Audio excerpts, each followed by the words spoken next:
ದೇವರಿಗೆ ಸ್ತೋತ್ರವಾಗಲಿ. ದೇವರಿಗೆ ಅಮೂಲ್ಯರು, ಅತಿ ಪ್ರಿಯರು, ಘನವಂತರಾದ ಪ್ರಿಯ ದೇವರ ಮಕ್ಕಳೇ, ಬನ್ನಿರಿ ಪ್ರಿಯರೇ, ಈ ದಿನ ಈ ಸಮಯ ನಾವು ಧ್ಯಾನಿಸಲಿರುವಂಥ ರಕ್ಷಣೆಯ, ಬೆಳಕಿನ, ಸಮಾಧಾನದ, ಶಾಂತಿಯ, ನಿತ್ಯ ಜೀವದ, ಆರೋಗ್ಯದ, ನಂಬಿಕೆ, ನಿರೀಕ್ಷೆ, ಪ್ರೀತಿ, ದೇವರ ನೀತಿ, ಧೈರ್ಯ, ಜ್ಞಾನ, ಭಯಭಕ್ತಿಯ ಬೆಳಕಿನ ದೇವರ ವಾಕ್ಯ ಭಾಗ ಪ್ರಿಯರೇ. ಸಮಾಧಾನದ ಸೇವೆ ಅಂಶ, ಸಮಾಧಾನದ ಸೇವೆ ಪ್ರಿಯರೇ. ಈ ವಾಕ್ಯವನ್ನು ಧ್ಯಾನಿಸುವ ಮೊದಲು ನಾವು ತಂದೆಯ ದೇವರ ಸಹಾಯವನ್ನು, ದೇವಕುಮಾರ ಯೇಸು ಕ್ರಿಸ್ತನ ಸರ್ವಜ್ಞಾನವನ್ನು, ವಾಕ್ಯಜ್ಞಾನವನ್ನು, ದೇವರ ಪರಿಶುದ್ಧಾತ್ಮನ ಬುದ್ಧಿ ವಿಕಾಸವನ್ನು, ವಾಕ್ಯವನ್ನು ಅರ್ಥ ಮಾಡಿಕೊಳ್ಳೋ ಕೃಪೆಯನ್ನು ಬೇಡಿಕೊಳ್ಳೋಣ ಪ್ರಿಯರೇ. ದೇವರ ವಾಕ್ಯವು ನಮ್ಮ ಹೃದಯದಲ್ಲಿ ಬಿದ್ದು ಒಳ್ಳೆಯ ಫಲವಾಗಿಸುವಂತೆ, 100ಕ್ಕೆ 100, 60, 30ರಷ್ಟು ಫಲ ಕೊಡುವಂತೆ, ಅನೇಕ ಆತ್ಮಗಳನ್ನು ರಕ್ಷಿಸಿ ತಂದೆಯ ದೇವರ ಸನ್ನಿಧಿಗೆ, ರಕ್ಷಣೆಗೆ, ಸತ್ಯ ಜ್ಞಾನಕ್ಕೆ, ಬೆಳಕಿಗೆ, ನಿತ್ಯ ಜೀವಕ್ಕೆ ತರುವಂತೆ ಅನುಗ್ರಹಿಸಲಿ. ಆಮೇನ್. ಪ್ರಾರ್ಥಿಸೋಣ ಪ್ರಿಯರೇ. ನಾನೊಂದು ಏಕೀಭವಿಸಿ ಪ್ರಾರ್ಥಿಸರಿ. ಪ್ರಾರ್ಥನೆ. ತಂದೆಯೇ, ಸರ್ವಶಕ್ತನಾದ ದೇವರೇ, ಪರಿಶುದ್ಧನೇ, ಪರಿಶುದ್ಧನೇ, ಪರಿಶುದ್ಧನೇ, ಅದ್ಭುತ ಸ್ವರೂಪನೇ, ಆಲೋಚನಾ ಕರ್ತನೆ, ಪರಾಕ್ರಮಿಯಾದ ದೇವರೇ, ನಿತ್ಯನಾದ ತಂದೆ, ಸಮಾಧಾನದ ಪ್ರಭುವೇ, ಹೌದು ಯೇಸುವೆ, ಸಮಾಧಾನದ ಸೇವೆ ಎನ್ನುವ ಅಂಶವನ್ನು ಧ್ಯಾನಿಸುವಾಗ ಸಮಾಧಾನದ ಸೇವೆಗೆ ಬೇಕಾದ ನಿಮ್ಮ ವಾಕ್ಯಗಳನ್ನು ಈ ವಾಕ್ಯ ಭಾಗದಲ್ಲಿ ಧ್ಯಾನಿಸುವಂತೆ, ಅರ್ಥ ಮಾಡಿಕೊಳ್ಳುವಂತೆ, ನಮ್ಮ ಹೃದಯದಲ್ಲಿ ಜೀರ್ಣಿಸಿಕೊಂಡು ದೇಹಾತ್ಮ ಪ್ರಾಣಗಳಲ್ಲಿ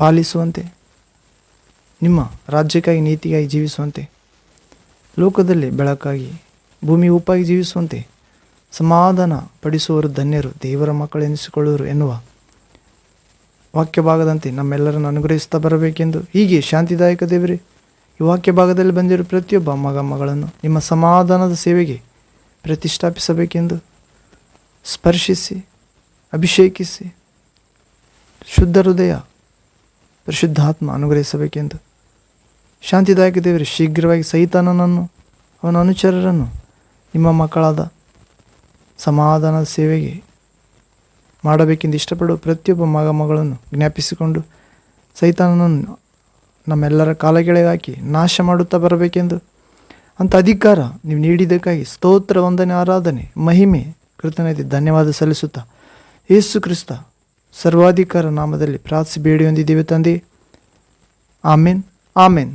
thank you father, thank you Jesus Christ, thank you Holy Ghost, fire, living water, flow. ಆಮೇನ್.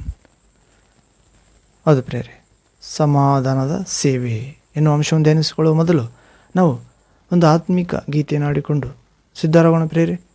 ಹಾಡು: ಪರಿಶುದ್ಧ ಆತ್ಮನೇ ನಿನ್ನ ಸಂಘವು, ಸ್ನೇಹವು ಆನಂದ ಆನಂದವೇ, ನೊಂದು ನಾ ಬೆಂದಾಗ ನಿನ್ನ ಸ್ಪರ್ಶವು ಆನಂದ ಆನಂದವೇ, ಸಂತೋಷ ಸಂತೋಷವೇ.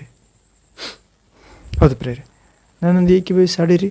ಹಾಡು: ಪರಿಶುದ್ಧಾತ್ಮನೇ ನಿನ್ನ ಸಂಘವು ಸಂತೋಷ ಸಂತೋಷವೇ, ನೊಂದು ನಾ ಬೆಂದಾಗ ನಿನ್ನ ಸ್ಪರ್ಶವು ಆನಂದಾನಂದವೇ, ಪರಿಶುದ್ಧ ಯೇಸುವೆ ನಿನ್ನ ಸಂಘವು ಸಂತೋಷ ಸಂತೋಷವೇ, ನೊಂದು ನಾ ಬೆಂದಾಗ ನಿನ್ನ ಸ್ಪರ್ಶವು ಆನಂದಾನಂದವೇ, ಶಾಂತಿಯ ಪ್ರೀತಿಯ ವರವಾದ ಯೇಸುವೆ ಅಭಿಷೇಕ ನೀ ಮಾಡುಬಾ, ಶಾಂತಿಯ ಪ್ರೀತಿಯ ವರವಾದ ಯೇಸುವೆ ಅಭಿಷೇಕ ನೀ ಮಾಡುಬಾ, ಕ್ಷಮೆಯನ್ನು ನೀಡಲು ಕಷ್ಟವ ಸಹಿಸಲು ಮನಸ್ಸಿಗೆ ಬಲ ನೀಡುಬಾ. ಯೇಸು ನಾಮದಲ್ಲಿ ಪರಿಶುದ್ಧಾತ್ಮನೇ, ಕ್ಷಮೆಯನ್ನು ನೀಡಲು ಕಷ್ಟವ ಸಹಿಸಲು ಮನಸ್ಸಿಗೆ ಬಲ ನೀಡುಬಾ, ಪರಿಶುದ್ಧಾತ್ಮನೇ ನಿನ್ನ ಸಂಘವು ಸಂತೋಷ ಸಂತೋಷವೇ. ನೊಂದು ನಾ ಬೆಂದಾಗ ನಿನ್ನ ಸ್ಪರ್ಶವು ಆನಂದಾನಂದವೇ. ಪಾಪದ ಪುಣ್ಯದ ಅರಿವನ್ನು ನೀಡುವ ಜ್ಞಾನದ ಆತ್ಮನೇ ಬಾ. ಪರಿಶುದ್ಧ ಜೀವನ ಮಾರ್ಗವ ತೋರುವ ಪ್ರೇಮದ ಆತ್ಮನೇ ಬಾ. ಆಮೆನ್. ಪಾಪದ ಪುಣ್ಯದ ಅರಿವನ್ನು ನೀಡುವ ಜ್ಞಾನದ ಆತ್ಮನೇ ಬಾ. ಪರಿಶುದ್ಧ ಜೀವನ ಮಾರ್ಗವ ತೋರುವ ಪ್ರೇಮದ ಆತ್ಮನೇ ಬಾ. ಪರಿಶುದ್ಧಾತ್ಮನೇ ನಿನ್ನ ಸಂಗವು ಸಂತೋಷ ಸಂತೋಷವೇ. ನೊಂದು ನಾ ಬೆಂದಾಗ ನಿನ್ನ ಸ್ಪರ್ಶವು ಆನಂದಾನಂದವೇ. ಯೇಸು ರಕ್ಷಕನೆಂದು ಲೋಕಕ್ಕೆ ಸಾರಲು ಧೈರ್ಯದ ಆತ್ಮನೇ ಬಾ. ರೋಗವ ನೀಗಿಸಿ ಬಾಧೆಯ ತೊಲಗಿಸುವ ಅದ್ಭುತ ಆತ್ಮನೇ ಬಾ. ಯೇಸು ರಕ್ಷಕನೆಂದು ಲೋಕಕ್ಕೆ ಸಾರಲು ಧೈರ್ಯದ ಆತ್ಮನೇ ಬಾ. ರೋಗವ ನೀಗಿಸಿ ಬಾಧೆಯ ತೊಲಗಿಸುವ ಅದ್ಭುತ ಆತ್ಮನೇ ಬಾ. ಪರಿಶುದ್ಧಾತ್ಮನೇ ನಿನ್ನ ಸಂಗವು ಸಂತೋಷ ಸಂತೋಷವೇ. ನೊಂದು ನಾ ಬೆಂದಾಗ ನಿನ್ನ ಸ್ಪರ್ಶವು ಆನಂದಾನಂದವೇ. ಭೂಲೋಕದ ಮೋಹ ಮನದಿಂದ ಬೇರ್ಪಡಿಸುವ ಸತ್ಯದ ಆತ್ಮನೇ ಬಾ. ಸೈತಾನನ ಶಕ್ತಿಯ ಎದುರಿಸಿ ಗೆಲ್ಲಲು ಶಕ್ತಿಯ ಆತ್ಮನೇ ಬಾ. ತಂದೆಯ ಆತ್ಮನೇ, ಭೂಲೋಕದ ಮೋಹವನ್ನು ಮನದಿಂದ ಬೇರ್ಪಡಿಸುವ ಸತ್ಯದ ಆತ್ಮನೇ ಬಾ. ಸೈತಾನನ ಶಕ್ತಿಯ ಎದುರಿಸಿ ಗೆಲ್ಲಲು ಶಕ್ತಿಯ ಆತ್ಮನೇ ಬಾ. ಪರಿಶುದ್ಧಾತ್ಮನೇ ನಿನ್ನ ಸಂಗವು ಸಂತೋಷ ಸಂತೋಷವೇ. ನೊಂದು ನಾ ಬೆಂದಾಗ ನಿನ್ನ ಸ್ಪರ್ಶವು ಆನಂದಾನಂದವೇ. ಸಂತೋಷ ಸಂತೋಷವೇ. Thank you father. Thank you Jesus Christ. Thank you Holy Ghost, fire, living water flow. Amen. We welcome you, Father, in this place, in this word of God, in your children's life. Amen. Thank you, Jesus. ಅದು ಪ್ರೇರೆ ಅಂಶ. ನಾವು ಇಂದು ಆತ್ಮದ ಆಹಾರಕ್ಕಾಗಿ ಆರಿಸಿಕೊಳ್ಳಲಾದ ದೇವರ ಮಾತು, ವಾಕ್ಯ, ಬೆಳಕಿನ ಮಾತು, ಅಂಶ ಸಮಾಧಾನದ ಸೇವೆ. ಅದು ಪ್ರೇರೆ ನಾವು ಕೊರಿಂಥ 2ನೇ ಪತ್ರಿಕೆಯ 5ನೇ ಅಧ್ಯಾಯ 18ನೇ ವಾಕ್ಯದಲ್ಲಿ ನೋಡುತ್ತೇವೆ ಪ್ರೇರೆ. ಪೌಲನು ಕೊರಿಂಥದವರಿಗೆ ಬರೆದ 2ನೇ ಪತ್ರಿಕೆ 5ನೇ ಅಧ್ಯಾಯ 18ನೇ ವಾಕ್ಯದಲ್ಲಿ ಓದುತ್ತೇವೆ. ಆತನು ಅಂದರೆ ಯೇಸು ಕ್ರಿಸ್ತನ ಮೂಲಕ ನಮ್ಮನ್ನು ತನಗೆ ಸಮಾಧಾನಪಡಿಸಿಕೊಂಡು ಸಮಾಧಾನದ ವಿಷಯವಾದ ಸೇವೆಯನ್ನು ನಮಗೆ ಅನುಗ್ರಹಿಸಿದ್ದಾನೆ. ತಂದೆಯ ದೇವರು ನಮ್ಮನ್ನು ಕ್ರಿಸ್ತ ಯೇಸುವಿನ ಮೂಲಕ ಸಮಾಧಾನಪಡಿಸಿಕೊಂಡು ಆ ಸಮಾಧಾನದ ಸೇವೆಯನ್ನು ಸಾರಲು ನಮಗೆ ಅನುಗ್ರಹಿಸಿದ್ದಾನೆ ಪ್ರೇರೆ. ಹೀಗೆ ನಾವು ಸಮಾಧಾನ ಹೊಂದಿ ಅನೇಕರನ್ನು ದೇವರ ಸಮಾಧಾನಕ್ಕೆ ಕರೆತರಲು ತಂದೆ ತನ್ನ ಪ್ರಿಯಕುಮಾರನ ಮುಖಾಂತರ ಕರೆ ನೀಡಿದ್ದಾನೆ ಪ್ರೇರೆ. ಹಿಂದಿನ ಕಾಲವನ್ನು ದೇವರು ಲೆಕ್ಕಕ್ಕೆ ತೆಗೆದುಕೊಳ್ಳಲಿಲ್ಲ. ಈಗಲಾದರೂ ಭೂಮಿಯ 4 ದಿಕ್ಕಿನವರು ತನ್ನ ಮಗನ ಕಡೆ ತಿರುಗಿಕೊಳ್ಳಬೇಕೆಂದು ಆಜ್ಞಾಪಿಸುತ್ತಿದ್ದಾನೆ. ಹಿಂದಿನ ಕಾಲದಲ್ಲಿ ಯಾವುದೇ ಪಶು ಪ್ರಾಣಿಗಳನ್ನು, ಮನುಷ್ಯರನ್ನು, ಸರ್ಪಗಳನ್ನು ದೇವತೆಗಳೆಂದು ದೇವರುಗಳೆಂದು ಪೂಜಿಸಿದರೂ ದೇವರು ಹೆಚ್ಚಿಗೆ ಗಣನೆಗೆ ತೆಗೆದುಕೊಳ್ಳಲಿಲ್ಲ. ಆದರೆ ಈಗಲಾದರೂ ಭೂಲೋಕದ ಎಲ್ಲ ಕಡೆಯವರು ತನ್ನ ಕುಮಾರನಾದ ಯೇಸು ಕ್ರಿಸ್ತನ ಕಡೆಗೆ ತಿರುಗಿಕೊಳ್ಳಬೇಕು. ಆತನ ಜೀವಿತ ಮಾತುಗಳ ಧ್ಯಾನಿಸಿ ರಕ್ಷಣೆ ಹೊಂದಬೇಕು. ಆತನ ವಿಶ್ವಾಸ ಇಟ್ಟು ಯಾರು ಮಗನಿಗೆ ಒಳಗಾಗುತ್ತಾನೋ ಅವನು ದೇವರ ಪ್ರೀತಿಯನ್ನು ಸವಿಯುತ್ತಾನೆ. ಯಾರು ದೇವರ ಮಗನಿಗೆ ಒಳಗಾಗುವುದಿಲ್ಲವೋ, ವಿಶ್ವಾಸುವುದಿಲ್ಲವೋ, ಅವನು ದೇವರ ಕೋಪವನ್ನು ಸವಿಯುತ್ತಾನೆ. ಅವರ ಮೇಲೆ ದೇವರ ಕೋಪ ಇರುತ್ತದೆ ಪ್ರೇರೆ. ದೇವರೊಂದಿಗೆ ಸಮಾಧಾನ ಆಗಬೇಕಂದ್ರೆ ದೇವಕುಮಾರನಲ್ಲಿ ವಿಶ್ವಾಸ ಇಡಬೇಕು. ಕಾರಣ ಆತನು ನಮ್ಮನ್ನು ತನ್ನ ಶಿಲುಬೆಯಲ್ಲಿ ನಮ್ಮ ಪಾಪವನ್ನು ಹೊತ್ತುಕೊಂಡು ದೇವರೊಂದಿಗೆ ಶತ್ರುಗಳಾದ ನಮ್ಮನ್ನು ಮಿತ್ರರನ್ನಾಗಿ ಮಾಡಿದ್ದಾನೆ. ನಮ್ಮ ಶಿಕ್ಷೆ ತಾನು ತೆಗೆದುಕೊಂಡು ನಮ್ಮನ್ನು ಕ್ಷಮಿಸಿ ಶುದ್ಧ ಮಾಡಿದ್ದಾನೆ ಮತ್ತು ಸಮಾಧಾನಪಡಿಸುವ ಸೇವೆಯನ್ನು ಅನುಗ್ರಹಿಸಿದ್ದಾನೆ. ಹೀಗೆ ಸಮಾಧಾನಪಡಿಸುವ ಸೇವೆ ಎನ್ನುವ ಅಂಶದಲ್ಲಿ ನಾವು ಒಂದು ಸನ್ನಿವೇಶ ನೋಡುವುದಾದರೆ ಪ್ರೇರೆ, ಒಂದು ಕುಟುಂಬದೊಳಗೆ ತನ್ನ ಕುಮಾರನು ದುರ್ಮಾರ್ಗ ಜೀವಿತವನ್ನು ಜೀವಿಸುವುದನ್ನು ಗುರುತಿಸಿದ ಆ ಹುಡುಗನ ತಂದೆ ತನ್ನ ಮಗನನ್ನು ಚೆನ್ನಾಗಿ ಕಠಿಣವಾಗಿ ಹೊಡೆದನು, ಶಿಕ್ಷಿಸಿದನು. ಆಗ ಆ ಮಗನು ಭಯಪಟ್ಟು ದೂರ ದೇಶಕ್ಕೆ ಓಡಿ ಹೋಗುತ್ತಾನೆ. ಆದರೆ ಕುಮಾರನ ಬೇರ್ಪಡುವಿಕೆ, ದೂರ ಆಗುವಿಕೆ ತಡೆಯಲಾರದಂಥ ತಾಯಿ ನಿಟ್ಟುಸಿರಿನೊಂದಿಗೆ ತನ್ನ ಕುಮಾರನು ತಿರುಗಿ ಬರುತ್ತಾನೆಂದು ಆಶೆಯೊಂದಿಗೆ ಎದುರು ನೋಡುತ್ತಿದ್ದಳು. ಕಾಲವು ಗತಿಸಿತು, ಆದರೂ ತಾಯಿಯ ಪ್ರೀತಿ ಕ್ಷೀಣಿಸಲಿಲ್ಲ. ತನ್ನ ಕುಮಾರನಿಗೋಸ್ಕರ ಮನೆಯ ಮೇಲುಗಡೆ ಏರಿ ಎದುರು ನೋಡುತ್ತಾ ಇದ್ದಳು. ಆಗ ಆ ತಾಯಿ ಹಠಾತ್ತನೆ ಕೆಳಗೆ ಬಿದ್ದಳು. ಶರೀರವೆಲ್ಲ ಗಾಯವಾಯಿತು. ಸಾಯಲು ಸಿದ್ಧವಾದಂಥ ಆ ತಾಯಿ ಕುಮಾರನನ್ನು ತಿರುಗಿ ಬರಬೇಕೆಂದು ವಾರ್ತಾಪತ್ರಿಕೆಯೊಳಗೆ ತನ್ನ ಗಂಡನ ಮುಖಾಂತರ ಪ್ರಕಟಿಸುತ್ತಾಳೆ ಪ್ರೇರೆ.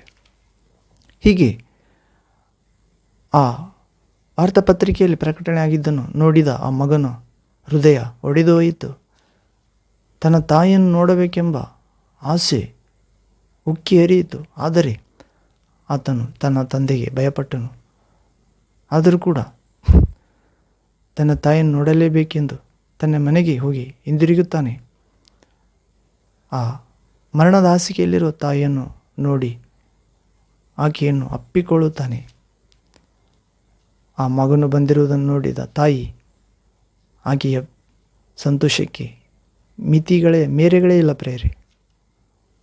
ಆಗ ಸಂತೋಷದಿಂದ ಮಗನನ್ನು ನೋಡಿದ ತಾಯಿ ಮಗನ ಕೈಯನ್ನು ತೆಗೆದುಕೊಂಡು ತನ್ನ ಪಕ್ಕದಲ್ಲಿರುವ ಗಂಡನನ್ನು ಕರೆದು ಮಗನ ಕೈಯನ್ನು ಆತನ ಕೈಯಲ್ಲಿ ಇಟ್ಟು ಪ್ರಾಣ ಬಿಡುತ್ತಾಳೆ ಪ್ರೇರೆ. ಹೌದು, ಹೀಗೆ ಯೇಸು ಕ್ರಿಸ್ತನು ಕೂಡ ನಮ್ಮನ್ನು ದೇವರೊಂದಿಗೆ ಸೇರಿಸಲು ತನ್ನ ಪ್ರಾಣವನ್ನು ಶಿಲುಬೆಯಲ್ಲಿ ಕೊಟ್ಟಿದ್ದಾನೆ ಪ್ರೇರೆ. ನನ್ನ ಬಳಿಗೆ ಬನ್ನಿರಿ,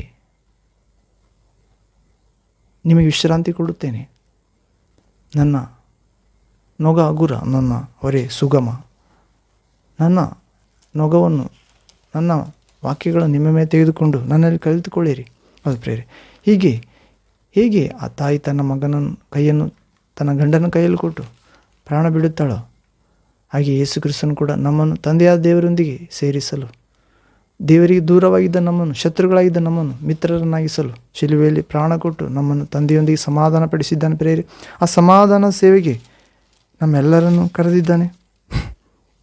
ಹೀಗೆ ಕೊರಿಂಥ ಪತ್ರಿಕೆ 2ನೇ ಅಧ್ಯಾಯ 5ನೇ ಅಧ್ಯಾಯ 18ನೇ 19ನೇ ವಾಕ್ಯದಲ್ಲಿ ನೋಡುತ್ತೇವೆ 21ರವರೆಗೆ.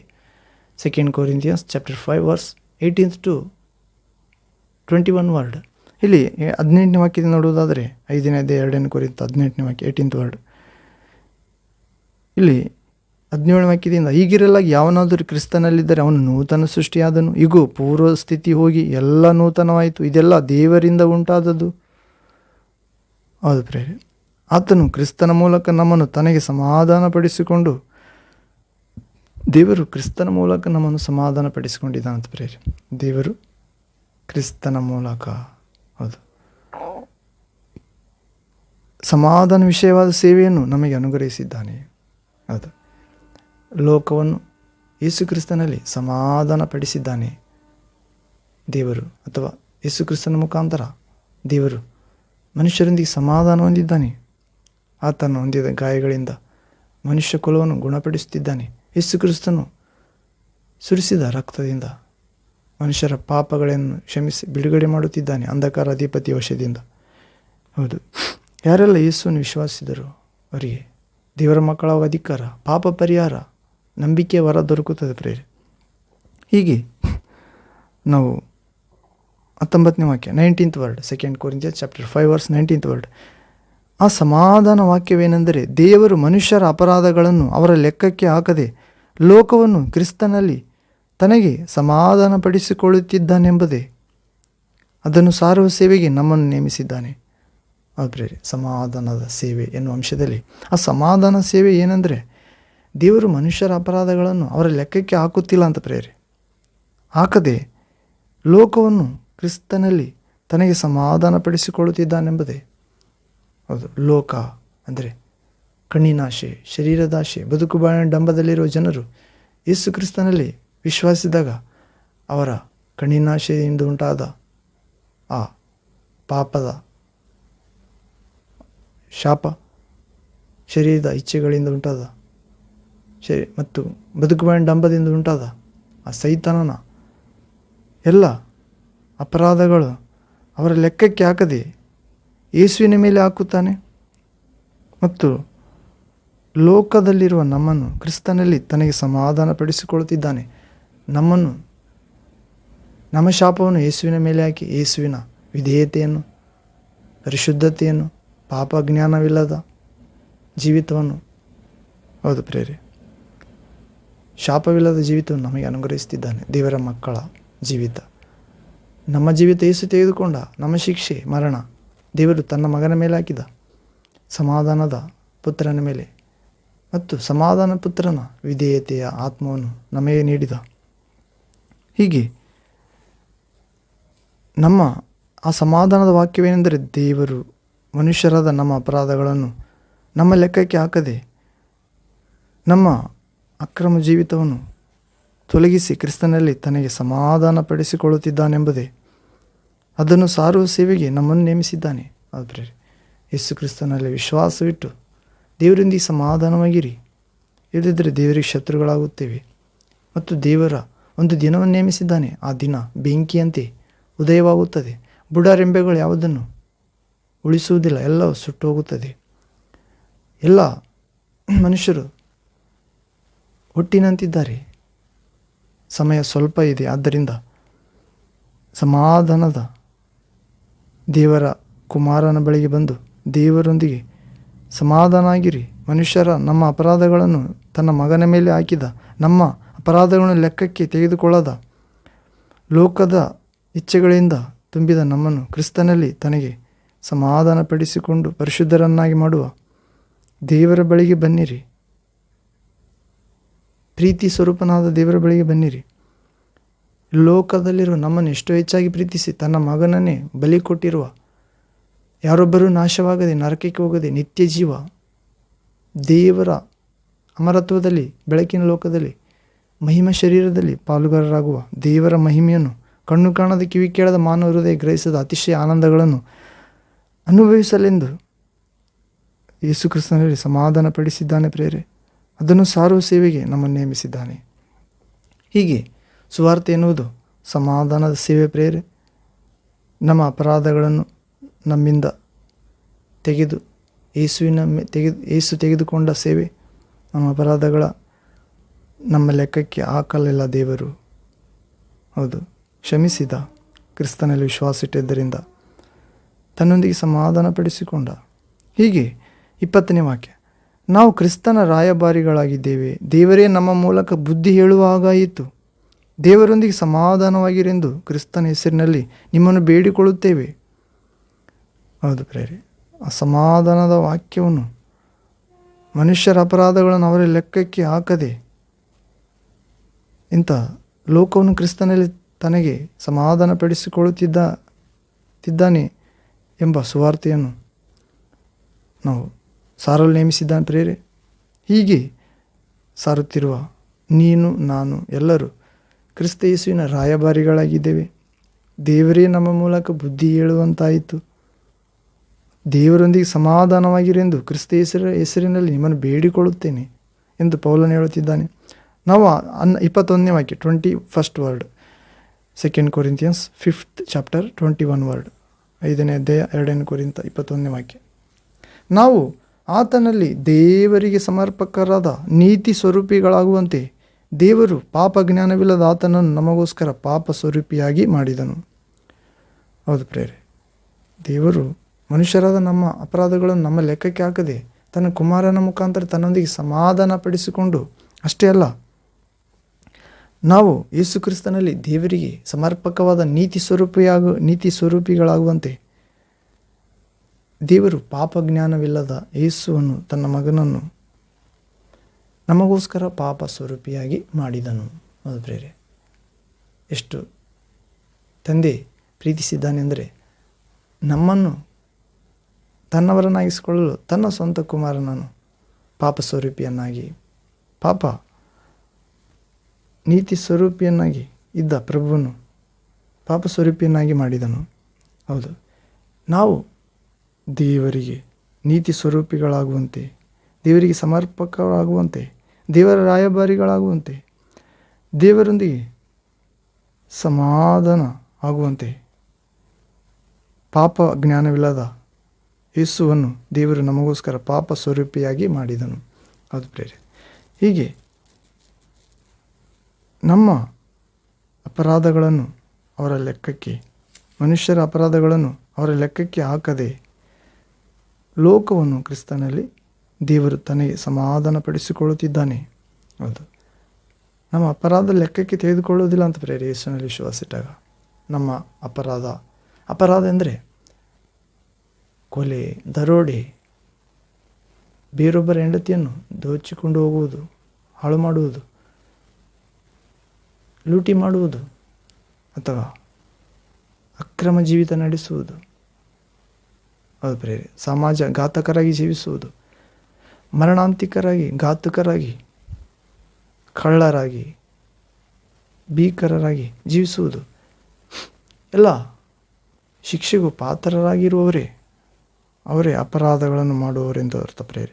ಅಂಥ ಅಪರಾಧ ಕ್ರೂರಿಯಾದ ಮನುಷ್ಯರ, ಸೈತಾನನ ಇಚ್ಛೆಗಳನ್ನು ನೆರವೇರಿಸುವ ಮನುಷ್ಯರ ಅಪರಾಧಗಳನ್ನು ದೇವರು ಅವರ ಲೆಕ್ಕಕ್ಕೆ ಹಾಕಲಿಲ್ಲ ಅಂತ ಪ್ರೇರೆ. ಯೇಸುವಿನಲ್ಲಿ ವಿಶ್ವಾಸ ಇಟ್ಟಾಗ ಸಮಾಧಾನ ಪಡಿಸಿಕೊಳ್ಳುತ್ತಿದ್ದಾನಂತ, ಮತ್ತು ಯೇಸುವಿನ ಸಮಾಧಾನ ಸೇವೆ ಮಾಡಲು ರಾಯಭಾರಿಗಳನ್ನಾಗಿ ಮಾಡುತ್ತಿದ್ದಾನೆ ಎಲ್ಲರನ್ನು. ಹೌದು, ಈಗೋ ಪೂರ್ವ ಸ್ಥಿತಿ ಹೋಗಿ ಎಲ್ಲ ನೂತನವಾಯಿತು, ಇದೆಲ್ಲ ಆಗುವುದು ದೇವರಿಂದ. ಅದು ಹೀಗೆ ಮನುಷ್ಯರ ಅಪರಾಧಗಳನ್ನು, ನಮ್ಮ ಅಪರಾಧಗಳನ್ನು ನಮ್ಮ ಲೆಕ್ಕಕ್ಕೆ ಹಾಕುವುದಿಲ್ಲ ಅಂತ ಪ್ರೇರೆ, ಮನ್ನಾ ಮಾಡುತ್ತಾನೆ ಮತ್ತು ನೀತಿ ಸ್ವರೂಪಿಗಳನ್ನಾಗಿ ಮಾಡುತ್ತಿದ್ದಾನೆ. ಹೌದು ಪ್ರೇರೆ, ದೇವರಿಗೆ ರಾಯಭಾರಿಗಳನ್ನಾಗಿ ಮಾಡುತ್ತಿದ್ದಾನೆ. ಯೇಸುವಿನಲ್ಲಿ ವಿಶ್ವಾಸ ಇಟ್ಟಾಗ ನಮ್ಮ ಅಪರಾಧಗಳನ್ನು ನಮ್ಮ ಲೆಕ್ಕಕ್ಕೆ ಹಾಕುವುದಿಲ್ಲ ಅಂತ ನಾವು ಕೀರ್ತನೆಗಳ ಗ್ರಂಥ 32ನೇ ಅಧ್ಯಾಯದಲ್ಲಿ ಕೂಡ ನೋಡುತ್ತೇವೆ ಪ್ರೇರೆ. Psalms chapter 32 verse 2nd word. ಕೀರ್ತನೆಗಳ ಗ್ರಂಥ 32ನೇ ಅಧ್ಯಾಯ 2ನೇ ವಾಕ್ಯದಲ್ಲಿ ಓದುವುದಾದರೆ, ಯೆಹೋವನು ಯಾವನ ಲೆಕ್ಕಕ್ಕೆ ಅಪರಾಧವನ್ನು ಎಣಿಸುವುದಿಲ್ಲವೋ, ಯಾವನ ಹೃದಯದಲ್ಲಿ ಕಪಟವಿರುವುದಿಲ್ಲವೋ ಅವನು ಧನ್ಯನು. ಅಂದರೆ ತಂದೆಯಾದ ದೇವರು ಯಾವನ ಲೆಕ್ಕಕ್ಕೆ ಅಪರಾಧವನ್ನು ಎಣಿಸುವುದಿಲ್ಲವೋ, ಅಂದರೆ ದೇವರು ಯಾರಿಗೇನು ಇಷ್ಟ ಆದರೆ ಯೇಸುವಿನಲ್ಲಿ ವಿಶ್ವಾಸ ಇಡುವವರಿಗೆ, ಯಾರಾದರೂ ಯೇಸುವಿನಲ್ಲಿ ವಿಶ್ವಾಸ ಇಟ್ಟರೆ ಅವರ ಅಪರಾಧವನ್ನು ಲೆಕ್ಕಕ್ಕೆ ಎಣಿಸುವುದಿಲ್ಲ ಅಂತ ಪ್ರೇರೆ. ಯಾವನ ಹೃದಯದಲ್ಲಿ ಕಪಟವಿರುವುದಿಲ್ಲವೋ, ಅಂದರೆ ಯಾರು ಯೇಸುವಿನಲ್ಲಿ ವಿಶ್ವಾಸ ಇಡುತ್ತಾರೋ ಅವರ ಅಪರಾಧ ಲೆಕ್ಕಕ್ಕೆ ಬರುವುದಿಲ್ಲ. ಹಾಗೆ ಯೇಸುವಿನ ಆತ್ಮ ಅವರಲ್ಲಿ ಕಾರ್ಯ ಮಾಡುತ್ತದೆ, ಕಪಟ ಹೋಗುತ್ತದೆ, ಅವರು ಧನ್ಯರಾಗುತ್ತಾರೆ ಪ್ರೇರೆ. ಹೀಗೆ ಯಾವನ ಲೆಕ್ಕಕ್ಕೆ ಯೆಹೋವ ದೇವರು ಅಪರಾಧ ಎಣಿಸುವುದಿಲ್ಲವೋ, ಯಾವನ ಹೃದಯದಲ್ಲಿ ಕಪಟ ಇರುವುದಿಲ್ಲವೋ ಅವನೇ ಧನ್ಯನು. ಹೌದು ಪ್ರೇರೆ, ಯಾವಾಗ ಯೇಸುವಿನ ವಿಶ್ವಾಸ ಇಡುತ್ತೇವೆ ಪಾಪ ಪರಿಹಾರ ಹೊಂದುತ್ತೇವೆ, ಅಪರಾಧಗಳು ಲೆಕ್ಕಕ್ಕೆ ಬರುವುದಿಲ್ಲ, ಹೊಡೆದು ಹಾಕಲ್ಪಡುತ್ತೇವೆ ಶಿಲುಬೆಯಲ್ಲಿ. ನಮ್ಮ ಪಾಪ ಶಿಕ್ಷೆ ಯೇಸು ತೆಗೆದುಕೊಂಡ ಪ್ರೇರೆ 2000 ವರ್ಷಗಳ ಕೆಳಗೆ ಯೇಸುವಿನ ವಿಶ್ವಾಸ ಇಟ್ಟಾಗ, ಮತ್ತು ದೇವರ ಕಪಟ ಇಲ್ಲದ ಹೃದಯ, ಯೇಸುವಿನ ಹೃದಯ ತಂದೆ ನಮಗೆ ನೀಡುತ್ತಾನೆ. ಮೃದು ಮಾಂಸದ ಹೃದಯ, ಕಲ್ಲಾದ ಹೃದಯ ತೆಗೆದು ಮಾಂಸ ಹೃದಯ, ಹೊಸ ಸ್ವಭಾವ, ಹೊಸ ಮನಸ್ಸು ನೀಡುತ್ತಾನೆ ದೇವರು. ಆ ಹೃದಯದಲ್ಲಿ ಕಪಟ ಇರುವುದಿಲ್ಲ. ಆಗ ನಾವು ಯೇಸುವಿನ ವಿಶ್ವಾಸಿಟ್ಟ ಆ ಪಾಪ ಪರಿಹಾರದ ಜೀವಿತದಿಂದ, ದೇವರ ಮೇಲಿನ ನಂಬಿಕೆಯಿಂದ ಒಂದು ಭಾಗ್ಯ ಉಂಟಾಗುತ್ತದೆ ಪ್ರೇರೆ. ಯಾವ ಭಾಗ್ಯ ಅಂದರೆ, ದೇವರು ನಮ್ಮ ಅಪರಾಧ ಲೆಕ್ಕಕ್ಕೆ ತೆಗೆದುಕೊಳ್ಳುವುದಿಲ್ಲ, ನಮ್ಮ ಹೃದಯದಲ್ಲಿ ಕಪಟ ಇರುವುದಿಲ್ಲ ಮತ್ತು ಧನ್ಯರನ್ನಾಗಿ ಎಣಿಸುತ್ತಾನೆ ದೇವರು. ಹೀಗೆ ಮನುಷ್ಯರ ಅಪರಾಧಗಳನ್ನು ದೇವರ ಲೆಕ್ಕಕ್ಕೆ ತೆಗೆದುಕೊಳ್ಳಲಿಲ್ಲ ಪ್ರೇರೆ, ಸಮಾಧಾನದ ಸೇವೆಯ ಮುಖಾಂತರ. ರೋಮಪತ್ರಿಕೆ 4:8 ವಾಕ್ಯದಲ್ಲಿ ಕೂಡ ಓದುತ್ತೇವೆ. ರೋಮನ್ಸ್ ಚಾಪ್ಟರ್ 4 ವರ್ಸ್ 8 ಇಲ್ಲಿ ಓದುವುದಾದರೆ, ಕರ್ತನು ಅಂದರೆ ದೇವರು ಯಾವನ ಪಾಪವನ್ನು ಲೆಕ್ಕಕ್ಕೆ ತರುವುದಿಲ್ಲವೋ ಆ ಮನುಷ್ಯನೇ ಧನ್ಯನು. 7ನೇ ವಾಕ್ಯ, 4ನೇ ಅಧ್ಯಾಯ, ರೋಮಪತ್ರಿಕೆ 4ನೇ ಅಧ್ಯಾಯ 7ನೇ ವಾಕ್ಯ. ರೋಮನ್ಸ್ ಚಾಪ್ಟರ್ 4 7 ಯಾರ ಅಪರಾಧಗಳು ಪರಿಹಾರವಾಗಿವೆಯೋ, ಯಾರ ಪಾಪಗಳು ಕ್ಷಮಿಸಲ್ಪಟ್ಟಿವೆಯೋ ಅವರೇ ಧನ್ಯರು. ಪ್ರೇರೆ, ಇಲ್ಲಿ 4ನೇ ಅಧ್ಯಾಯ ಪೀಠಿಕೆ ನೋಡುವುದಾದರೆ, ಅಬ್ರಹಾಮನಾದರೂ ನಂಬಿಕೆಯಿಂದಲೇ ನೀತಿವಂತನೆಂಬ ತರ್ಕ. ಅಬ್ರಹಾಮ ನಂಬಿಕೆಯಿಂದಲೇ ನೀತಿವಂತ ಆದಂತ ಪ್ರೇರೆ. ನೀತಿಯನ್ನು ಅನುಸರಿಸಿದ್ದರಿಂದ ನೀತಿವಂತ ಆಗಲಿಲ್ಲ, ನಂಬಿಕೆಯನ್ನು ಅನುಸರಿಸಿದ್ದರಿಂದ ನೀತಿವಂತನಾದ. ಹೌದು ಪ್ರೇರೆ, ದೇವರನ್ನು ನಂಬುವುದು, ದೇವರ ಮಾತುಗಳನ್ನು ಕೈಗೊಂಡು ನಡೆದರೆ ನಂಬಿಕೆ ಉಂಟಾಗುತ್ತದೆ ಪ್ರೇರೆ, ಮತ್ತು ಆ ನಂಬಿಕೆ ನೀತಿಯೆಂದು ನಿರ್ಣಯಿಸಲ್ಪಡುತ್ತದೆ.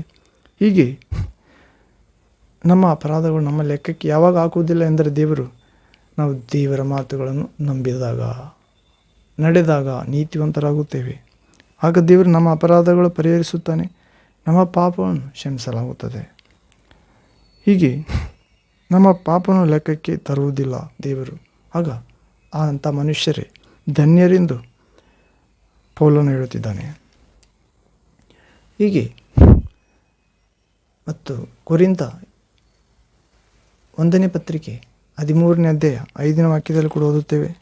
Corinthians first letter chapter 13 verse 5 ಕೊರಿಂಥ 1ನೇ ಪತ್ರಿಕೆ 13ನೇ ಅಧ್ಯಾಯ 5ನೇ ವಾಕ್ಯದಲ್ಲಿ ಓದುವುದಾದರೆ, ದೇವರು ಯಾವ ಮನುಷ್ಯರ ಅಪರಾಧವನ್ನು ಲೆಕ್ಕಕ್ಕೆ ತರುವುದಿಲ್ಲವೋ, ಯಾರನ್ನು ನೀತಿ ಸ್ವರೂಪಿಗಳನ್ನಾಗಿ ಮಾಡುತ್ತಾನೋ ಅವರು ಮರ್ಯಾದೆಗೆಟ್ಟು ನಡೆಯುವುದಿಲ್ಲ ಅಂತ ಪ್ರೇರೆ. ಸ್ವಪ್ರಯೋಜನವನ್ನು ಚಿಂತಿಸುವುದಿಲ್ಲ, ಸಿಟ್ಟುಗೊಳ್ಳುವುದಿಲ್ಲ, ಸಮಾಧಾನದ ಸೇವೆ ಮಾಡುವವರು. ಮರ್ಯಾದೆಗೆಟ್ಟು ನಡೆಯುವುದಿಲ್ಲ, ಸ್ವಪ್ರಯೋಜನ ಚಿಂತಿಸುವುದಿಲ್ಲ, ಸಿಟ್ಟುಗೊಳ್ಳುವುದಿಲ್ಲ, ಅಪಕಾರವನ್ನು ಮನಸ್ಸಿನಲ್ಲಿ ಇಟ್ಟುಕೊಳ್ಳುವುದಿಲ್ಲ. ಹೌದು ಪ್ರೇರೆ, ಇನ್ನೂ ಅನೇಕ ಪ್ರೀತಿಯ ಫಲವಾಗಿರುವ ಸಮಾಧಾನ ಎಂಬ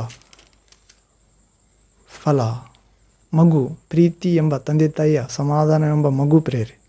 ಹೌದು,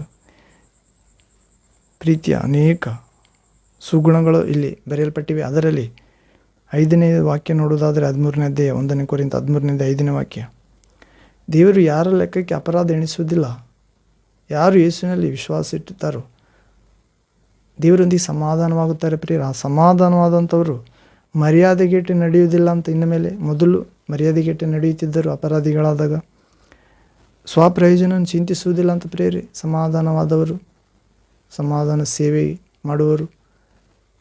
ಮೊದಲು ಅಪರಾಧಿಗಳಾದಾಗ ಅವರು ಸ್ವಪ್ರಯೋಜಕರಾಗಿದ್ದರು, ಚಿಂತಿಸುತ್ತಿದ್ದರು, ಅದರ ಬಗ್ಗೆ ಸಿಟ್ಟುಗೊಳ್ಳುತ್ತಿದ್ದರು, ಅಪಕಾರ ಮನಸ್ಸಿನ ಇಟ್ಟುಕೊಳ್ಳುತ್ತಿದ್ದರು, ಅನ್ಯಾಯ ಮಾಡುತ್ತಿದ್ದರು, ಸತ್ಯಕ್ಕೆ ಜಯವಾಗುವಲ್ಲಿ ಸಂತೋಷ ಪಡುತ್ತಿದ್ದಿಲ್ಲ. ಆದರೆ ಈಗಲಾದರೂ ಮರ್ಯಾದೆಗೆಟ್ಟು ನಡೆಯುತ್ತಿಲ್ಲ. ಯಾವಾಗ ಅವರ ಅಪರಾಧಗಳನ್ನು ಕ್ರಿಸ್ತ ಯೇಸುವಿನಲ್ಲಿ ವಿಶ್ವಾಸಿಟ್ಟಾಗ ಲೆಕ್ಕಕ್ಕೆ ತೆಗೆದುಕೊಳ್ಳಲಿಲ್ಲ ದೇವರು. ಅವರ ಹೃದಯದಲ್ಲಿ ಕಪಟ ಇಲ್ಲ. ಯೇಸುವನ್ನು ವಿಶ್ವಾಸಿಸಿದಾಗ ಅವರ ಅಪರಾಧದಲ್ಲಿ ಯೇಸುವಿನ ಮೇಲೆ ಹಾಕಿದ ದೇವರು ಅವರನ್ನು ಅಪರಾಧದ ಭಾವನೆಯಿಂದ, ಅಪರಾಧದಿಂದ ಉಂಟಾಗುವ ಶಿಕ್ಷೆಯಿಂದ ಬಿಡಿಸಿದ.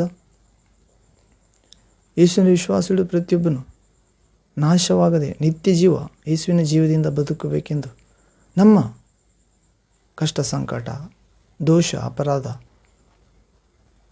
ಎಲ್ಲ ತನ್ನ ಪ್ರಿಯಕುಮಾರನ ಮೇಲೆ ಹಾಕಿದನು ದೇವರು. ಲೋಕವನ್ನು ತನ್ನ ಕುಮಾರನ ಮುಖಾಂತರ ಸಮಾಧಾನಪಡಿಸಿಕೊಂಡಿದ್ದಾನೆ. ಅಂತ ಸಮಾಧಾನ ಸೇವೆಗೆ ನಮ್ಮನ್ನು ಕರೆದಿದ್ದಾನೆ ಪ್ರೇರೆ. ಯೇಸುವಿನ ವಿಶ್ವಾಸ ಇಡಿರಿ, ನಿಮ್ಮ ಪಾಪಗಳನ್ನು ಒಪ್ಪಿಕೊಳ್ಳಿರಿ. ನಿಮ್ಮ ಪಾಪಗಳ ಆತನು ಪರಿಹರಿಸಿದ್ದಾನೆ, ತನ್ನ ದೇಹದಲ್ಲಿ ಹೊತ್ತುಕೊಂಡು ತೆಗೆದುಕೊಂಡಿದ್ದಾನೆ. ನಿನ್ನ ಪರವಾಗಿ ನಿನ್ನ ಸ್ಥಳದಲ್ಲಿ ಆತನು ಗಾಯ ಹೊಂದಿದ್ದಾನೆ, ಮರಣಿಸಿದ್ದಾನೆ ಮತ್ತು ನಿನ್ನನ್ನು ಎಬ್ಬಿಸಿದ್ದಾನೆ. ನಿನ್ನ ಸ್ಥಳದಲ್ಲಿ. ನೀನು ಪಾಪದ ಕೊಡುವ ಸಂಬಳ ಮರಣ, ಮರಣದಿಂದ ಉಂಟಾಗುವ ಶಿಕ್ಷೆ ನರಕ. ಆದರೆ ಎಲ್ಲವನ್ನು ನಿನ್ನ ಪರವಾಗಿ ಆತನು ಜಯಿಸಿದ್ದಾನೆ ಪ್ರೇರೆ. ಮರಣ ಅಧಿಕಾರಿಯೊಂದಿಗೆ ಹೋರಾಡಿ ತನ್ನ ಮರಣದ ಮುಖಾಂತರ ಸೋಲಿಸಿ ನಿನ್ನನ್ನು ಎಬ್ಬಿಸಿದ್ದಾನೆ. ತಂದೆಯಾದ ದೇವರ ಬಲಗಡೆಯಲ್ಲಿ ಕೂತುಕೊಳ್ಳುವಂತೆ ಮಾಡಿದ್ದಾನೆ. ಯೇಸುವಿನಲ್ಲಿ ವಿಶ್ವಾಸ ಇಡುವವರು ಇನ್ನು ಮೇಲೆ ಈ ಲೋಕದ ಆಕರ್ಷಣೆಗಳಿಗೆ ನೋಡದೆ, ಭೂ ಸಂಬಂಧವಾದವುಗಳ ಮೇಲೆ ಮನಸ್ಸಿಡದೆ ಪರಲೋಕ ಸಂಬಂಧವಾದವುಗಳ ಮೇಲೆ ಮನಸ್ಸಿಡಬೇಕಾಗಿದೆ. ಅಲ್ಲಿ ಸ್ವರ್ಗದಲ್ಲಿ ಮನಸ್ಸಿಡಬೇಕಾಗಿದೆ. ಅಲ್ಲಿ ತಂದೆಯಾದ ದೇವರ ಪಕ್ಕದಲ್ಲಿ ಯೇಸು ಕೂತುಕೊಂಡಿದ್ದಾನೆ. ಅಲ್ಲಿ ನಾವು ಆತನೊಂದಿಗೆ ಕೂತುಕೊಂಡಿದ್ದೇವೆ ಪ್ರೇರೆ. ಹಾಗೆ ಮಾಡಿದ್ದಾನೆ. ತನ್ನ ಮರಣ ಗೆದ್ದ ಪುನರುತ್ಥಾನ ಆಗುವ ಮುಖಾಂತರ ಯೇಸುವಿನೊಂದಿಗೆ ಸಮಾಧಾನವಾದವರು ಅವರಿಗೆ ಜಯವಿದೆ ಪ್ರೇರೆ ಈ ಲೋಕದ ಮೇಲೆ. ಹೀಗೆ ಸಮಾಧಾನದ ಸೇವೆ ಎನ್ನುವ ಅಂಶದಲ್ಲಿ ನಾವು ಪ್ರಕಟಣೆ ಗ್ರಂಥ 1ನೇ ಅಧ್ಯಾಯ 17ನೇ ವಾಕ್ಯದಲ್ಲಿ ಕೂಡ ನೋಡುತ್ತೇವೆ ಪ್ರೇರೆ.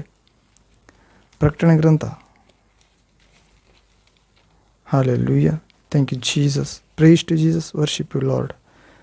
1ನೇ ಅಧ್ಯಾಯ 17, 18, 19ನೇ ವಾಕ್ಯದಲ್ಲಿ, revelation chapter 1 verse 17 to 19th word. ಇಲ್ಲಿ ಯೇಸು ಸಮಾಧಿಯಿಂದ ಎದ್ದು 40 ದಿವಸ ಶಿಷ್ಯರಿಗೆ ಕಾಣಿಸಿಕೊಂಡು 40ನೇ ದಿನ ಸ್ವರ್ಗ ಅಂದರೆ ಪರಲೋಕಕ್ಕೆ ಎತ್ತಲ್ಪಡುತ್ತಾನೆ ಪ್ರೇರೆ.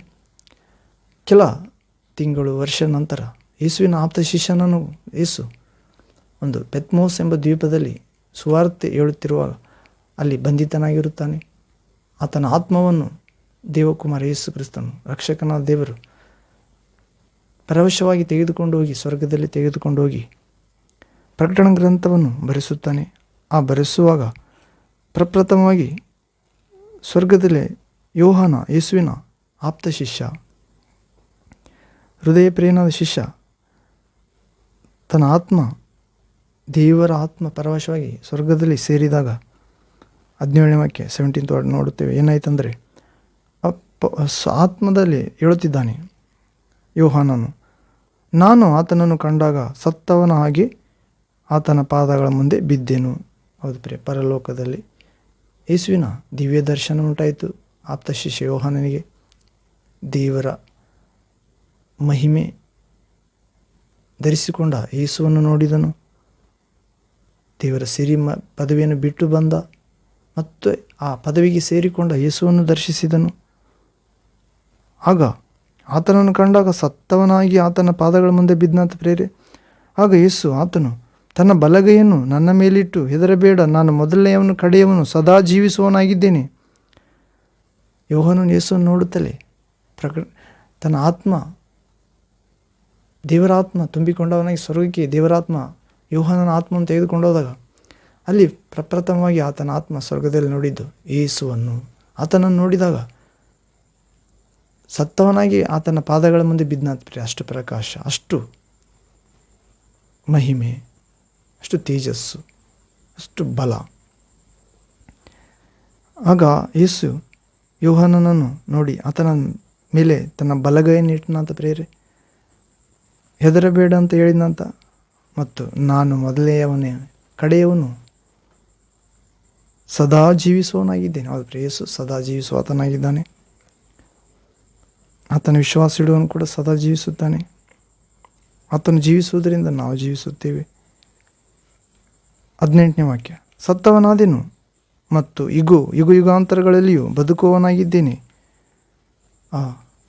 ಯೇಸುವಿನ ಪಾದಗಳ ಮುಂದೆ ಬಿದ್ದ ಯೋಹಾನನಿಗೆ ಹೇಳುತ್ತಿದ್ದಾನೆ ಯೇಸು ಸ್ವರ್ಗದಲ್ಲಿ, ಭಯಪಡಬೇಡ, ಮೊದಲನೆಯವನು ಕಡೆಯವನು ನಾನೇ, ಇಗೋ ಸದಾ ಜೀವಿಸುವವನಾಗಿದ್ದೇನೆ, ಸತ್ತವನಾಗಿದ್ದೆ ನಿಜ, ಇಗೋ ಯುಗಾಂತರಗಳಲ್ಲಿ ಜೀವಿಸುವವನಾಗಿದ್ದೇನೆ, ಬದುಕುವವನಾಗಿದ್ದೇನೆ.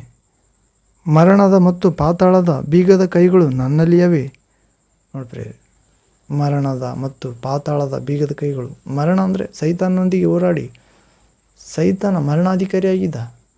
ಯೇಸು ತನ್ನ ಮರಣದ ಮುಖಾಂತರ ಮರಣಾಧಿಕಾರಿಯೊಂದಿಗೆ ಹೋರಾಡಿ ಆ ಮರಣವೆಂಬ ಬೀಗದ ಕೈ ತೆಗೆದುಕೊಂಡ. ಯೇಸು ತನ್ನಲ್ಲಿ ವಿಶ್ವಾಸ ಇಟ್ಟುವವರನ್ನು ಬದುಕಿಸುತ್ತಾನೆ. ತಂದೆ ಸ್ವತಃ ಜೀವ ಮೂಲವಾಗಿರುವಂತೆ ಮಗನನ್ನು ಕೂಡ ಸ್ವತಃ ಜೀವ ಮೂಲವಾಗಿರುವಂತೆ ಮಾಡಿದ್ದಾನೆ. ತಂದೆ ತನಗೆ ಇಷ್ಟವಾದವರನ್ನು ಜೀವಕ್ಕೆ ಎಬ್ಬಿಸುವಂತೆ ಮಗನು ಕೂಡ ತನಗೆ ಬೇಕಾದವರನ್ನು ಜೀವಕ್ಕೆ ಎಬ್ಬಿಸುವಂತೆ ಶಕ್ತಿಯುಳ್ಳಾತನನ್ನಾಗಿ ಮಾಡಿದ್ದಾನೆ. ಹೀಗೆ ತಂದೆ ಮಗನಲ್ಲಿಯೂ ಮಗನು ತಂದೆಯಲ್ಲಿಯೂ ಮಹಿಮೆ ಹೊಂದುತ್ತಿದ್ದಾರೆ. ತಂದೆ ಮಗ ಏಕವಾಗಿದ್ದಾರೆ ಪ್ರಿಯರೇ. ಹೀಗೆ ಮರಣದ ಮತ್ತು ಪಾತಾಳದ ಬೀಗದ ಕೈಗಳು ನನ್ನಲ್ಲಿ ಇವೆ ಎಂದು ಯೋಹಾನನಿಗೆ ಹೇಳುತ್ತಿದ್ದಾನೆ. ಭಯಪಡಬೇಡ ಎಂದು, ಹೆದರಬೇಡ ಎಂದು ಹೇಳುತ್ತಾ, ನೀನು ಕಂಡವುಗಳನ್ನು, ಈಗ ನಡೆಯುತ್ತಿರುವವುಗಳನ್ನು, 20ನೇ ವಾಕ್ಯ, ಪ್ರಕಟಣೆ ಗ್ರಂಥ 1ನೇ ಅಧ್ಯಾಯ 20ನೇ ವಾಕ್ಯ, ನೀನು ಕಂಡವುಗಳನ್ನು, ಈಗ ಕಾಣುತ್ತಿದ್ದೆಲ್ಲ, ಇಲ್ಲಿವರೆಗೆ ಕಂಡವುಗಳನ್ನು ಮತ್ತು ಈಗ ಕಾಣುತ್ತಿರುವವುಗಳನ್ನು, ಮುಂದೆ ಆಗಬೇಕಾದವುಗಳನ್ನು ಬರೆ ಎಂದು ಹೇಳುತ್ತಿದ್ದಾನೆ.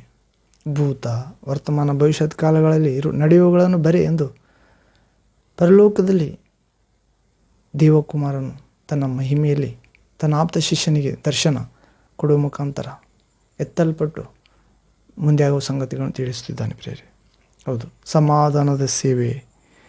ಹೌದು ಪ್ರೇರೆ, ಭಯಪಡಬೇಡ, ದೇವರ ಹಸ್ತ, ಯೇಸುವಿನ ಹಸ್ತ ನಿನ್ನ ಮೇಲಿದೆ ಎನ್ನು ಹೇಳುವ ಸೇವೆ. ಯೇಸುವೆ ಮೊದಲನೇ ಆತನು, ಕಡೆಯ ಆತನು, ನಿನ್ನ ಜೀವನದಲ್ಲಿ ಯೇಸುವಿನಂತೆ ಯಾರೂ ಇಲ್ಲ ಎನ್ನು ಹೇಳುವ ಸೇವೆ. ಸದಾ ಜೀವಿಸುವನಾಗಿದ್ದಾನೆ ಯೇಸು, ಆತನ ವಿಶ್ವಾಸ. ನಿನಗೆ ಮರಣವಿಲ್ಲ. ಮರಣವು ಎಲ್ಲಿ? ಮರಣವೇ ನಿನ್ನ ವಿಷಕೊಂಡಿಯಲ್ಲಿ, ನಿನ್ನ ವಿಷಕೊಂಡಿ ಪಾಪವೇ, ಪಾಪಕ್ಕೆ ಶಕ್ತಿ ಆಧಾರ ಧರ್ಮಶಾಸ್ತ್ರವೇ, ಆಚಾರ ಸಂಬಂಧವಾದ ಜೀವಿತವೇ. ಹೌದು ಪ್ರೇರೆ, ಜಾತ್ರೆಗಳು, ಗದ್ದಲ, ಸಬ್ಬತ್ತನ್ನು ಆಚರಿಸುವುದು. ಹೌದು ಪ್ರೇರೆ, ದೇವರ ವಾಕ್ಯಕ್ಕಿಂತ ಹೆಚ್ಚಾಗಿ ನಿರರ್ಥಕವಾದವುಗಳನ್ನೇ ಮಾಡುವುದು. ಪರಿಸರ ಶಾಸ್ತ್ರಿಗಳು ಯೇಸು ಹೇಳುತ್ತಾನೆ, ನೀವು ಸಂಪ್ರದಾಯದ ನೆವದಲ್ಲಿ ದೇವರ ವಾಕ್ಯಗಳನ್ನೇ ನಿರರ್ಥಕ ಮಾಡಿದ್ದೀರಿ, ನಿಮಗೆ ಶ್ರಮೆ. ಹೌದು ಪ್ರೇರೆ, ಆ ಚರ್ಚ್ ಬಗ್ಗೆ, ಆ ಕಟ್ಟಳೆಗಳು, ಈ ಕಟ್ಟಳೆಗಳು, ಆ ಸಂಸ್ಕಾರ, ಈ ಸಂಸ್ಕಾರ ಎಂದು ದೇವರ ವಾಕ್ಯವನ್ನೇ ಬದಿಗೊತ್ತಿದ್ದಾರೆ. ಅವುಗಳನ್ನು ಕಲಿಸುವುದರಲ್ಲಿ ಕಲಿಸುವವರು ವಾಕ್ಯವನ್ನೇ ದಾರಿಗೆ ಬಿಟ್ಟಿದ್ದಾರೆ ಪ್ರೇರೆ, ಬಿಸಾಡಿದ್ದಾರೆ. ಆದ್ದರಿಂದ ದೇವರು ಹೇಳುತ್ತಿದ್ದ, ನನ್ನ ಜನರು ತಮಗೆ ನೀರಿಲ್ಲದ ಬಾವಿಗಳನ್ನು ತೋಡಿಕೊಂಡಿದ್ದಾರೆ. ನೀರಿಲ್ಲದ ಬಾವಿಗಳೆಂದರೆ ಸೇವಕರೇ ಪ್ರೇರೆ. ಪವಿತ್ರಾತ್ಮ ಇಲ್ಲ, ವಾಕ್ಯ ಇಲ್ಲ. ದೇವರ ವಾಕ್ಯ ನೀರಿಗೆ ಕುರಿತು ಅವರಲ್ಲಿ ವಾಕ್ಯ ಇಲ್ಲ. ಅವರು ಸಭೆ, ಕಟ್ಟಳೆಗಳು, ಮಾನವ ನಿರ್ಮಿತ ಕಟ್ಟಡ, ಸಮಾಧಿ, ಸಂಸ್ಕಾರ, ಹೌದು ಇವೇ ನಿಜವಾದ ವಿಶ್ವಾಸಿ ಬಂದರೆ ಅವರಿಗೆ ದೀಕ್ಷಾ ಸ್ನಾನ ಇಲ್ಲ. ಯಾರು ಮದುವೆಗೋಸ್ಕರ ಬಂದರೆ, ಅನ್ಯ ಜನ ಆದರೂ ಕೂಡ ಒಂದು ಪರಲೋಕ ಪ್ರಾರ್ಥನೆ, ಒಂದು ಇನ್ನಿತರ ಪ್ರಾರ್ಥನೆ ಕಲಿಸಿ ದೀಕ್ಷಾನ ಕೊಡುತ್ತಾರೆ. ಇದು ಸತ್ಯ ವಿಶ್ವಾಸ, ಸತ್ಯ ಸಭೆ ಪ್ರೇರೆ. ಅಲ್ಲಿ ಹೋಗೋದಿರುವುದು ಉತ್ತಮ. ಕಾರಣ ಆತ್ಮವಶವಾಗಬೇಕಾಗಿದೆ. ಆಗ ಮಾತ್ರ ಯೇಸುವಿನ ಬಲಗೈ ನಮ್ಮ ಮೇಲೆ ಬರುತ್ತದೆ. ಹೆದರಬೇಡ ಎಂದು ಬಲಪಡಿಸುತ್ತಾನೆ. ಯೇಸುವೆ ನಮ್ಮ ಜೀವನದಲ್ಲಿ ಮೊದಲನೇ ಆತನು, ಕಡೆಯ ಆತನಾಗಿದ್ದು ಸದಾ ಜೀವಿಸುವಂತೆ ಮಾಡುತ್ತಾನೆ. ಹೌದು, ಈಗೂ ನಮ್ಮ ಪ್ರಭು ಯುಗಾಂತರ ಸತ್ತವನಾಗಿದ್ದನು, ಯುಗಾಂತರಗಳೇ ಜೀವಿಸ್ತಿದ್ದಾನೆ. ನಾವು ಕೂಡ ಆತನ ಜೀವಿಸ್ತೇವೆ. ಸದಾ ಬದುಕು ಆತನಾಗಿದ್ದಾನೆ. ಮರಣದ ಮತ್ತು ಪಾತಾಳದ ಬೀಗದ ಕೈಗಳು ಆತನ ಕೈಗಳಲ್ಲಿವೆ. ನಮಗೂ ಕೂಡ ಮರಣದ ಮೇಲೆ, ಪಾತಾಳದ ಮೇಲೆ ಅಧಿಕಾರ ನೀಡುತ್ತಾನೆ ಪ್ರೇರೆ. ಶತ್ರುವಿನ ಸಮಸ್ತ ಶಕ್ತಿ ಮೇಲೆ ಅಧಿಕಾರ ನೀಡುತ್ತಾನೆ. ಯಾವುದು ಎಷ್ಟು ಹಾನಿ ಮಾಡುವುದಿಲ್ಲ. ಅವುಗಳನ್ನು, ಚೇಳುಗಳನ್ನು ತುಳಿಯುವುದಕ್ಕೆ ಅಧಿಕಾರ ಕೊಡುತ್ತಾನೆ. ಸಿಂಹ ಸರ್ಪಗಳ ಮೇಲೆ ತುಳಿದು ಹಾಕುವಂತೆ ಅನುಗ್ರಹಿಸುತ್ತಾನೆ. ನಾವು ಆತನಲ್ಲಿ ನಂಬಿಕೆ ಇಟ್ಟಿದ್ದರಿಂದ, ಆಸಕ್ತಿಯುಳ್ಳವರಾದ್ದರಿಂದ, ಆತನ ನಾಮವನ್ನು ಆಕಾಶದ ಕೆಳಗೆ ಭೂಮಿಯ ಮೇಲೆ ಮನುಷ್ಯರೊಳಗೆ ಕೊಡಲ್ಪಟ್ಟಿರೋ ಬೇರೆ ಯಾವ ಹೆಸರಿನಿಂದ ರಕ್ಷಣೆ ಹೊಂದುವಂತಿಲ್ಲ. ಯಾವ ಸ್ತ್ರೀ ಪುರುಷ ಹೆಸರಿನಿಂದ. ಯೇಸು ಕ್ರಿಸ್ತ ವಾಕ್ಯವಾದ ದೇವರು, ಆತನ ಮುಖಾಂತರ ಸಮಸ್ತ ಉಂಟಾಯಿತು. ಆ ಹೆಸರಿನಿಂದಲೇ ಹೊರತು ಬೇರೆ ಯಾವ ಹೆಸರಿನಿಂದ ರಕ್ಷಣೆ ಇಲ್ಲ ಎಂದು ಬಲವಾಗಿ, ಏಕಕಂಠವಾಗಿ, ಆತನಿಗೆ ಸರಿಸಮ ಯಾರೂ ಇಲ್ಲ ಎಂದು ವಿಶ್ವಾಸಿತರು. ಹೌದು, ಅವರಿಗೆ ಮರಣದ ಮೇಲೆ, ಪಾತಾಳದ ಮೇಲೆ ಅಧಿಕಾರ ಕೊಡುತ್ತೇನೆ, ಬೀಗದ ಕೈಗಳು ಕೊಡುತ್ತಾನೆ. ಭೂಮಿಯಲ್ಲಿ ಏನು ಬಿಚ್ಚಲಾಗುತ್ತದೋ ಸ್ವರ್ಗದಲ್ಲಿ ಬಿಚ್ಚಲಾಗುತ್ತದೆ. ಭೂಮಿಯಲ್ಲಿ ಏನು ಬಂಧಿಸುತ್ತೇವೋ ಸ್ವರ್ಗದಲ್ಲಿ ಬಂಧಿಸಲಾಗುತ್ತದೆ. ಹೌದು, ಇದು ಯೇಸುವಿನಲ್ಲಿ ವಿಶ್ವಾಸವಿಟ್ಟವರಿಗೆ, ಶಿಷ್ಯರಾದವರಿಗೆ, ಹುಳಿ ಹಿಟ್ಟಿನ ಇಲ್ಲದೆ ಬೋಧಿಸುವವರಿಗೆ, ವಾಕ್ಯವನ್ನು ವಾಕ್ಯದಂತೆ ಪಾಲಿಸುವವರಿಗೆ ಸಂಪ್ರದಾಯದ ನೆವದಲ್ಲಿ ವಾಕ್ಯವು ನಿರರ್ಥಕ ಮಾಡಲಾರದವರಿಗೆ ಹೌದ್ರಿ ಸಮಾಧಾನ ಪಡಿಸುವ ಸೇವೆ ಕೊಡುತ್ತಾನೆ. ಹೀಗೆ ಸಮಾಧಾನದ ಸೇವೆ ಲೋಕವನ್ನು ದೇವರು ತನ್ನ ಮಗನ ಮುಖಾಂತರ ಸಮಾಧಾನ ಪಡಿಸಿಕೊಳ್ಳುತ್ತಿದ್ದಾನೆ ಪ್ರೇರೆ. ಆತನು ಕ್ರಿಸ್ತನ ಮೂಲಕ ನಮ್ಮನ್ನು ತನಗೆ ಸಮಾಧಾನ ಪಡಿಸಿಕೊಂಡು ಸಮಾಧಾನ ವಿಷಯವಾದ ಸೇವೆಯನ್ನು ನಮಗೆ ಅನುಗ್ರಹಿಸಿದ್ದಾನೆ.